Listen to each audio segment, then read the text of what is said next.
You have a good future ahead of you. You're attractive and receive a lot of attention, sometimes making others jealous. You don't smoke or do drugs. You're doing well in school, in fact, you're in your 3rd year at Yashio Minami High School. But you made one mistake. Normally, turning down a boy who likes you results in some hurt feelings and maybe a little intimidation or harmless retaliation, especially when the boy you turned down is part of a gang. Little did you know, this would be the biggest mistake of your life. Warning, the following content may be considered graphic or shocking.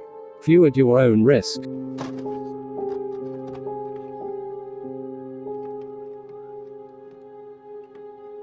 On November 25, 1988, after school was over for the day, 17-year-old Junko Furuta started on her way home. Along the way, she was abducted by 4 boys, one of them the boy she had just turned down. She was taken to the home of their leader, 17-year-old Joe Kamisaku. Kamisaku was a member of the Yakuza, also known as Gokudo, a transnational organized crime syndicate originating in Japan. Familiar with crime, and covering it up, Kamisaku knew they would need plenty of time to achieve the goal. He and the other boys forced Furuta to call her parents and tell them she would be staying at a friend's house for a while, and that she was safe. She complied, doing as she was told, hoping for a positive ending. The torture began almost immediately, with the 4 boys raping her repeatedly. As if that wasn't bad enough, at least 100 members of the Yakuza gang were invited over, for the mere objective of having their way with a 17-year-old girl.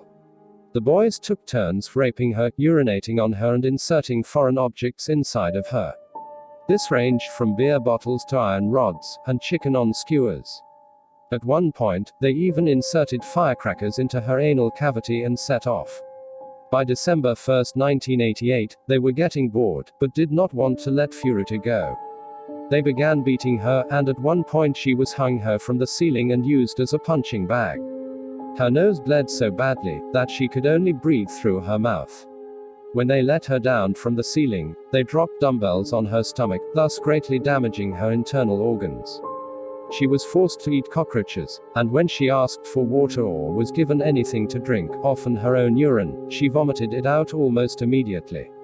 Junko Furuta was brave, and one day, after a day of beating and drinking, she took a chance and tried to escape. She picked up a phone and tried to call the police, but she was caught and punished.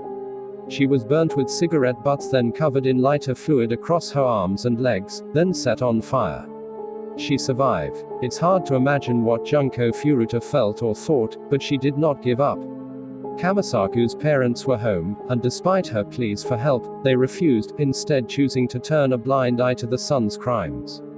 They too were afraid. By December 10, 1988, she was unable to walk properly due to the severe burns on her legs. She was beaten with bamboo sticks, and then golf clubs. She had her hands smashed with exercise weights, and her nails cracked in such a way as to inflict nominal pain. Several days later, the boys poured hot wax on her face.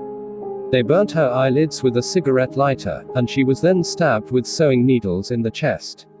As if that weren't enough, they clipped her left nipple with a pair of pliers, and it was ripped off. She suffered severe damage to her vagina, causing her to bleed heavily, and she was no longer able to urinate properly. She finally gave up, knowing she would never get out alive, and by the 40th day of her captivity, she begged her abductors to kill her. They refused. They were not done with her yet. January 4, 1989, something happened that was not at all related to Furuta, and the boys were furious. They opted to take out their anger and frustration on her. Her already mutilated body was hit repeatedly with an iron barbell until she began bleeding from her mouth. They lit a candle and used it to burn her face and eyes. Again, they covered her with lighter fluid and set her on fire. They put it out, just in time to not kill her. Within the next couple of hours, her body finally gave up, and she died, ultimately succumbing to her injuries. January 5, 1989, the boys had to get rid of her body, and to cover up the crime. They filled a 55-gallon drum with concrete and dumped her body inside. They then cast the drum away somewhere on the reclaimed land in Koto, Tokyo.